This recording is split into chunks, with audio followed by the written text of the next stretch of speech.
we're now free to move out together. Oh hey guys, welcome back to another Regal mystery movie review. Today's movie played on May 5th, 2025, and the movie was Fight or Flight. A blacklisted mercenary takes on the job of tracking down a target named Ghost in a last-ditch effort to get his life back. He corners the asset on a long international flight, but it's soon revealed that the plane is full of assassins looking to collect the bounties on both of their heads. Rated R. Now, it's been a while since I've had to complain about this, but Fight or Flight was released in over 20 countries before this showing at the Regal Mystery Movie.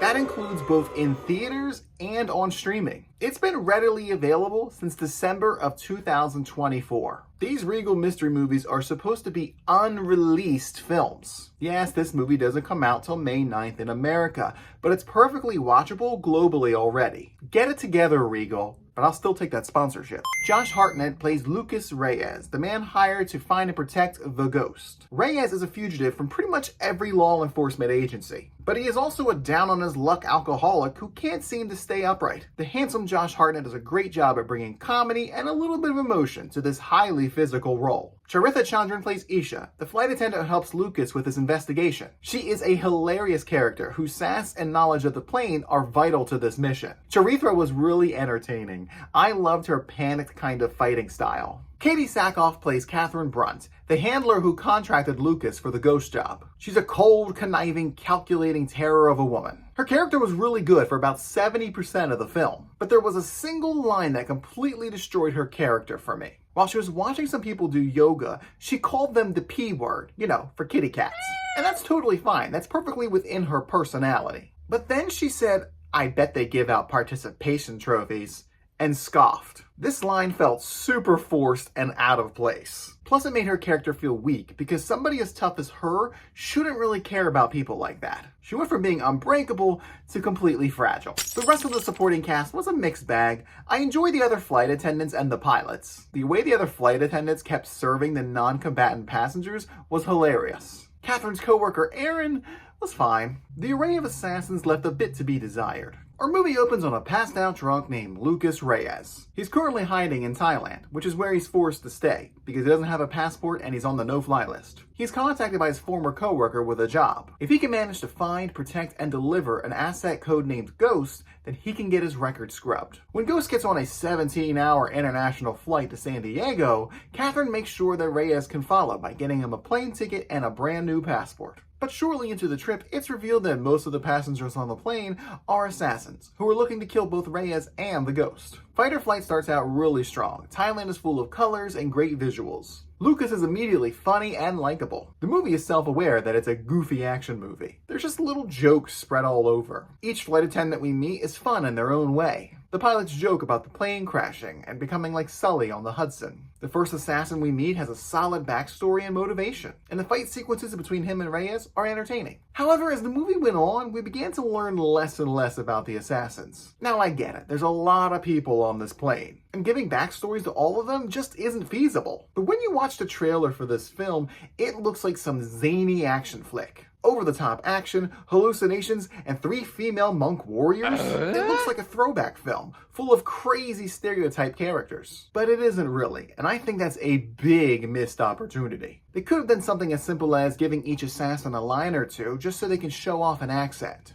Something like, "These are the Russians, these are the Italians, and these are the Japanese." Something that gives them a little bit more flair. Otherwise, you're just boring, nameless goons like every other movie. Give me some fun cliches. But I bet you want to know about the violence. Well, there's plenty, as expected. The choreography takes advantage of the plane setting. Hartnett uses seatbelts, armrests, and the overhead containers. Everything is up for grabs. I think it adds a sense of realism to the film because when you're in a fight on a plane, you gotta use whatever you can get your hands on. And Hartnett takes his fair share of hits, too. I would say that he comes off a bit more realistic than other action heroes I've seen. The movie ups the ante with gore as well. There were quite a few lingering shots on the aftermath of some of the fights, and that took me by surprise. Seeing a full 3 seconds of a gaping wound is a pretty long time. There's a good mix of practical and CGI blood, though the CGI blood was a little too bright red for my liking. The balance of the two really worked, especially in the scene with a chainsaw, which is in the trailer. I will say that it was wielded very well, and the after effects were some of the best I've seen in a chainsaw fight. The pacing was pretty solid. There was a steady buildup of the action. However, the film often cut back to Catherine in her office, talking to her peers about the situation at hand. This was fine in the beginning, as the stage was still being set. But as the movie went on and the action picked up,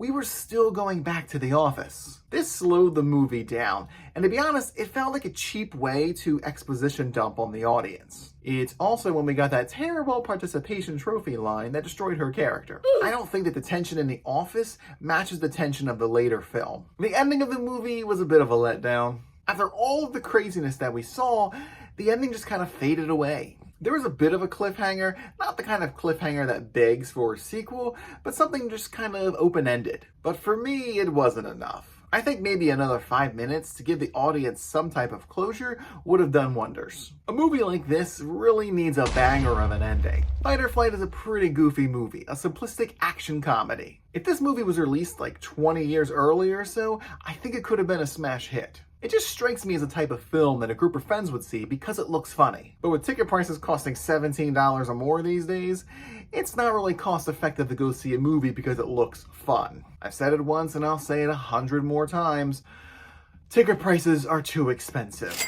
Pick a day of the week and make tickets $10 for the whole day, not just the mornings like how it is for me at my theater on Tuesdays. Seeing how packed my theater is on Tuesday mornings should be incentive enough to extend that program. But I digress. Fight or Flight was a fun film that failed to really capitalize on its own nostalgia shtick. Giving just a little bit more info on these assassins would have made these already fun fight sequences more entertaining. The mix of comedy and action worked well, but the ending was too abrupt and incomplete. And that is why I'm giving the Regal mystery movie Fight or Flight the layover score of 6.5 out of 10. The trailer promised a premise that the film just didn't fully deliver on. But it is still an enjoyable experience. So, were you able to make it to your gate for the Regal mystery movie Fight or Flight? If so, take your seat in the comment section down below and let me know what you thought about it. And remember to like, subscribe, and return your tray to its upright position, and I'll see you on a return flight. Thanks for watching.